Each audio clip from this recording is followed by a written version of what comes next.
Welcome. We invite you to join the Watchtower. Come aboard. It will be a blast. It's Jehovah's Ark of Salvation. It's unsinkable.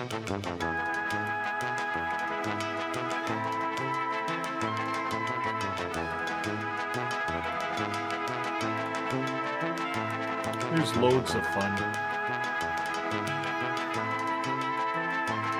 It's like paradise.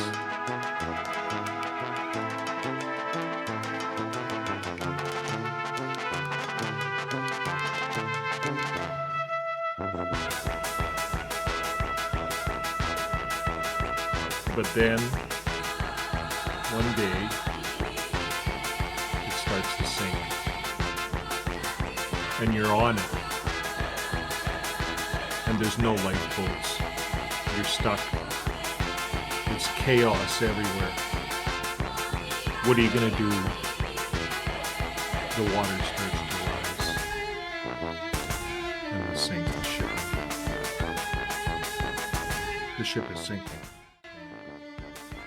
Well, hopefully you got off the sinking ship. And here's why we think the ship is sinking.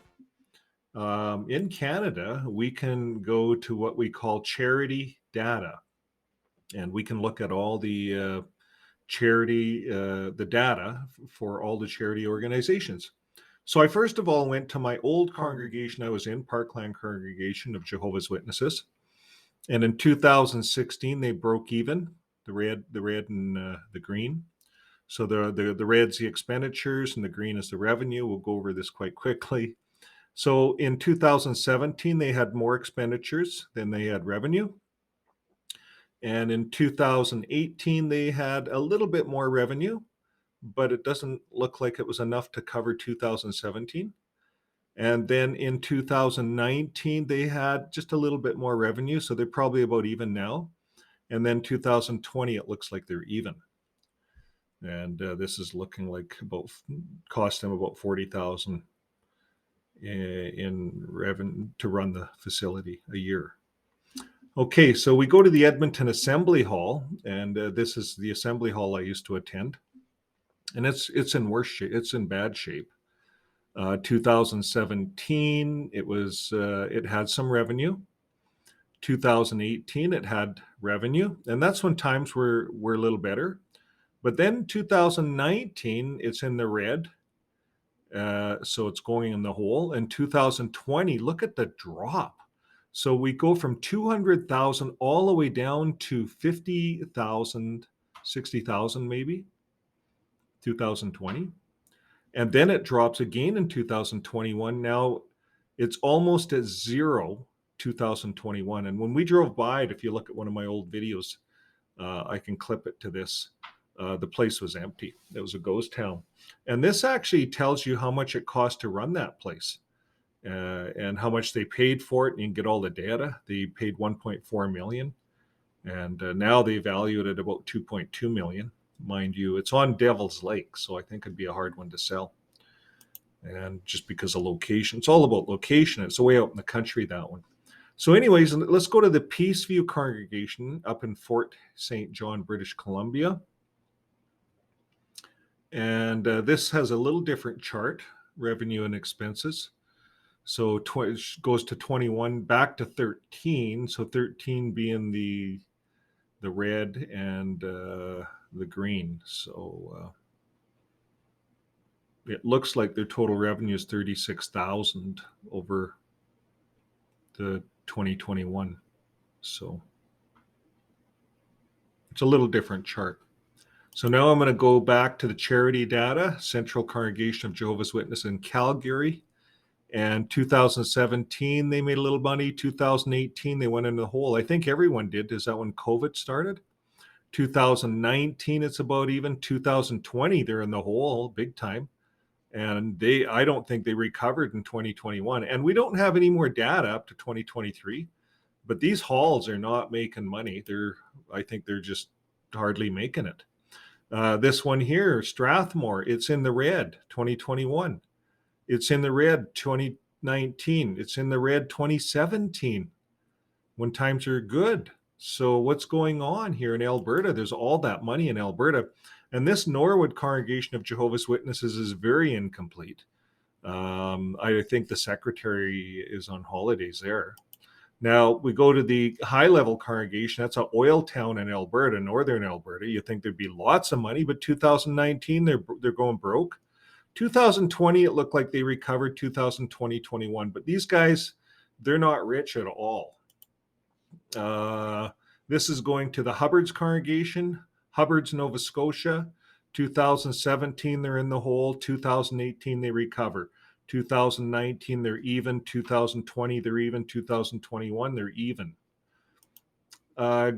Glen Cairn Congregation, Jehovah's Witnesses, Toronto, Ontario, and they're about even little. They're in the red 2019. 2020 they recovered, and 2021 they're back in the red for some reason.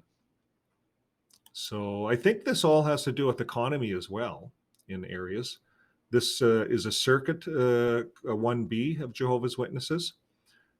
2017, little bit up. They usually run those things about even.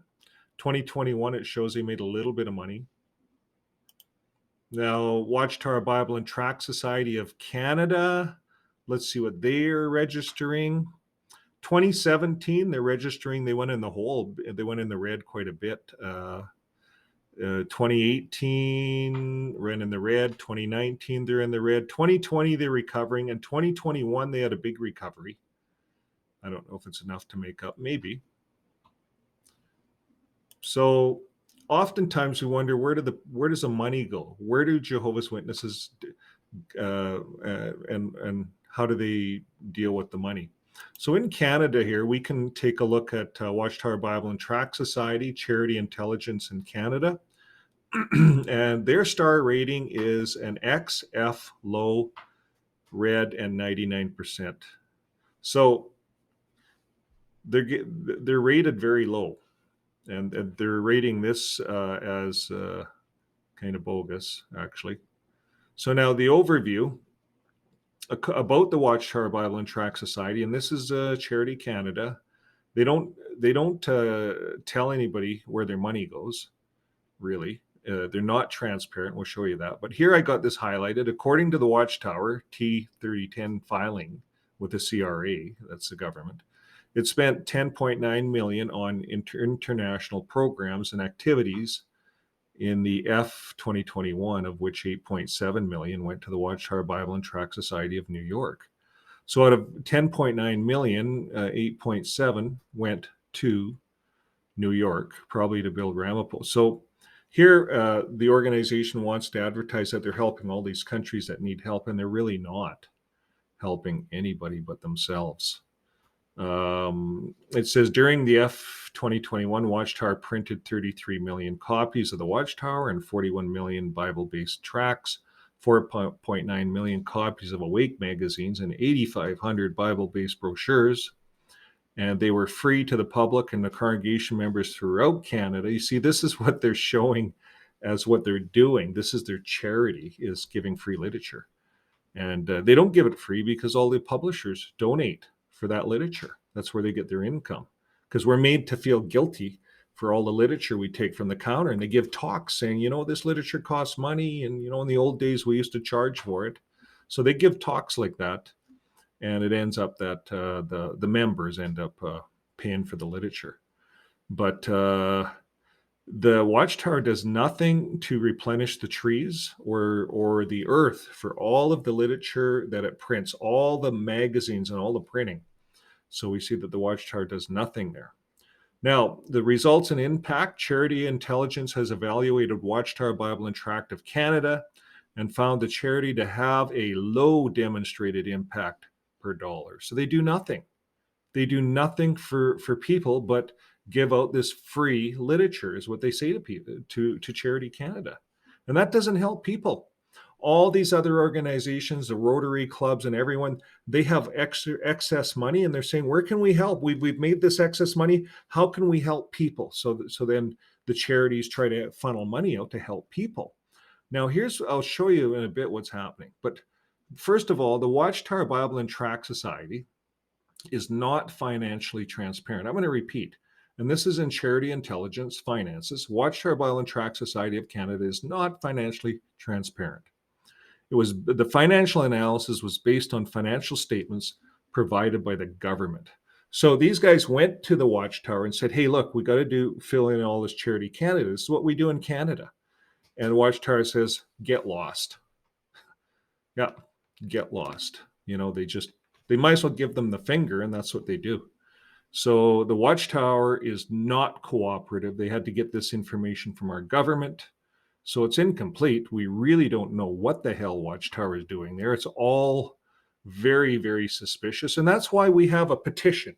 And our petition is to shut these kinds of charities down, and especially these ones that treat minors and they shun minors. So we feel that's not right. And they should not be treated as a charity. Now, what's interesting with Watchtower, right on Watchtower's website, you guys can go with questions from the readers. So right on their website, we talk about lotteries, lottery tickets. The question from the readers, what about lotteries? So Watchtower has always claimed, their claim is that lotteries is gambling. And no one should be gambling, and it's wrong, and no one should be involved in lotteries. And you always go to the end here. That others may share in a lottery of their own violation that is legal does not justify involvement in it by Christians. So, if a Christian genuinely wants to help poor, handicapped, or elderly, he certainly can do so directly or in a way that does not involve gambling. So, here, Watchtower, they don't tell people to go help the poor directly. Don't go to the food bank. Watchtower has their hands out, and they make it easy, and they're going after the publishers for money.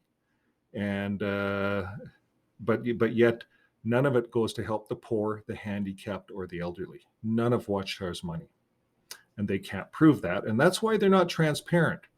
So what about lotteries? Does Watchtower take money as a charity from lotteries? Well, here it is. Do Jehovah's Witnesses get lottery funding? So the information that we have is there's all kinds of government funding for Jehovah's Witnesses Kingdom Hall businesses. So this is Canada startups. So all they have to do is they can get government grants, government loans, and government tax breaks and credits to build churches, to build kingdom halls. And so Watchtower can take advantage of all of these things. You enter the province, you're in the industry, and this is just for Watchtower. It's made for Watchtower. Here's what it says. Once you've decided on starting your small business, be it a Jehovah's Witness Kingdom Hall, business or not, government funding is definitely a way to get a number of your startup costs covered. So Watchtower is in there. This is showing up in Canada about the Jehovah's Witnesses getting the startup money. And guess what, guys? A lot of this startup money comes from our lotteries. All of the provinces in Canada own the lotteries. And the money goes to help charities, and Watchtower holds out their hands and says, hey, we're building a new kingdom hall. We need as much money as we can suck out of you guys. And so our governments do it because it's legal. And we talk about lotteries like the Mega Millions, and where does all this money go? Of every dollar spent on a ticket, approximately 52.1% goes back to the players in forms of prizes, and the others go back to governments. In the United States, the government collects 26.93 billion US dollars by lottery. And these are probably some old stats. This is 2020. And in Canada, it's owned jointly by the 5 provincial lottery commissions. So it's all of the provinces that own the lottery. And guess what? They give it the money to charities. All the other charities are saying, hey, we've got all this money. How can we help? We got this money to give out. But Watchtower, not transparent, zero. And I want to go back here so you guys really register Watchtower. They have their F's, X's, F's, low, red, no green, no payment, no. We can't get information out of the Watchtower. Shame on Watchtower. Shame on Watchtower. Watchtower should be ashamed of themselves being a charity. This has to stop, Canadians. This has to stop all over the world, funding these groups as charities when they're not. And how do we know? Well, right here, this is from another country. I think this is lottery, charitable organizations, and religious organizations.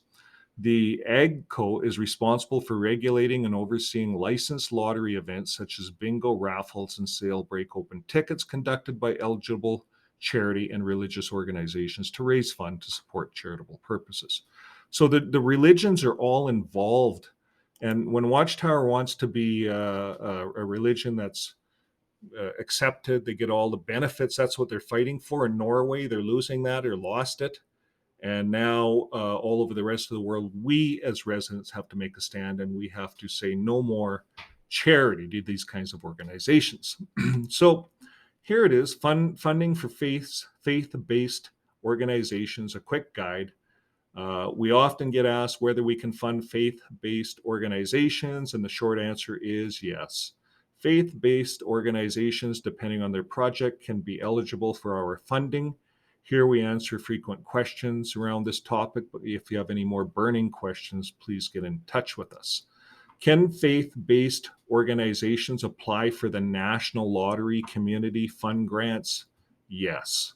Faith-based organizations, including Jehovah's Witnesses, places of worship, religious organizations, or charities, can apply for most of our grants, so as long as they have the following things in place. They have to be registered with the government and blah, blah, blah. So this is a UK one. And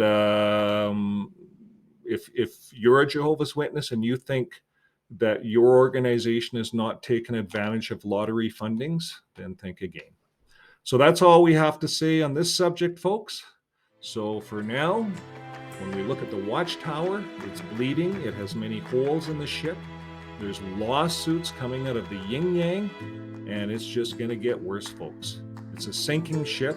They've told you it's not sinking. They told you it's the Ark of Salvation, but it is indeed sinking. So friends, get out while you can. Get out while there's a few lifeboats, and start living your life with love. No more judging, no more looking around and condemning everyone else. We just simply love our neighbor. That's what we do outside of the Watchtower, and it's quite easy. We don't have to put time in or any of those things. And God actually told us, Jesus told us, this is what we're supposed to do. So it's really quite simple. You can't build a religion out of that, of course, because being a good neighbor is just being a good person. And you don't even need to read the Bible to be a good person. So people, till next time, just keep living your life with love. Bye for now.